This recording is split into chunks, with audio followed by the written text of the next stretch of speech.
আমাদের চিতার প্রোফাইল আমি সার্চ করতেছি, যখন আমি দেখতেছি 1-2 ঘন্টা আগে অনলাইনে। ভাই আমি 3 দিন আগে ওর সাথে কথা বলছি। হ্যাঁ, আমি কোনোভাবে মানে আমি নিউজটা শোনার পর থেকে ভুলতেই পারতেছি না যে ওর লাস্ট কথাটা যে ভাই আমি ইন্ডিয়া যাব, অপারেশন করব, ভাই দোয়া করেন আমি একটু সুস্থ হয়ে ফিরে আসতে পারি। জান আমি ওরে বললাম যে তুই যা, সমস্যা নেই, আমরা আসি, তো টাকা পয়সা নিয়েও চিন্তা করিস না, লাগলে আমি আসি, লাগলে ইউটিউবাররা সবাই আছে, লাগলে ফ্রি ফায়ার কমিউনিটি আছে। আসলে টাকা পয়সাটা মেন না, আল্লাহ তাআলা যাকে যখন যেভাবে নিয়ে যাওয়ার তখন সেভাবে নিয়ে যাবে, এটাই স্বাভাবিক। এই চিতা নামটা তোমরা আজীবন মনে রেখো।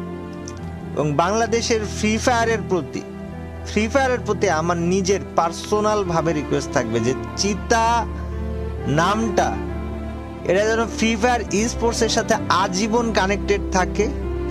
ফ্রি ফায়ার নিজে যেন এই চিতা এই নামটাকে আলাদাভাবে রিকগনাইজেশন দেয়। আর যদি ফ্রি ফায়ার না দিতে পারে, এটা ফ্রি ফায়ারের জন্য ব্যর্থতা, এটা ই স্পোর্টস এর জন্য ব্যর্থতা, এটা আমাদের জন্য ব্যর্থতা হবে। ওর জন্য তোমরা দোয়া করো।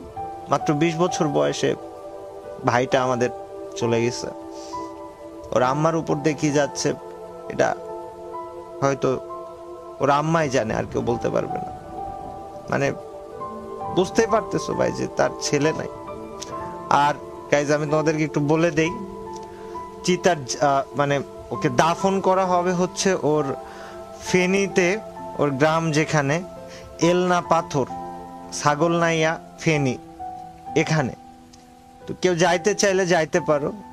আজকে সম্ভবত বাদ এশা ওর জানাজা অনুষ্ঠিত হবে এলনা পাথর, ছাগলনাইয়া, ফেনীতে।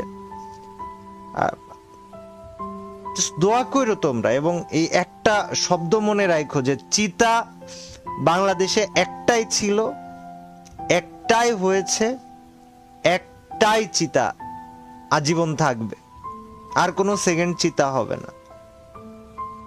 ওর জন্য দোয়া করো, আল্লাহ তাআলা যেন ওকে মাফ করে দেয়, জীবনে যদি কোনো ভুল ত্রুটি থেকে থাকে, কোনো কবরের আযাবটাও মাফ করে দেয়, এবং ওকে যেন জান্নাতুল ফিরদাউস নসিব করে।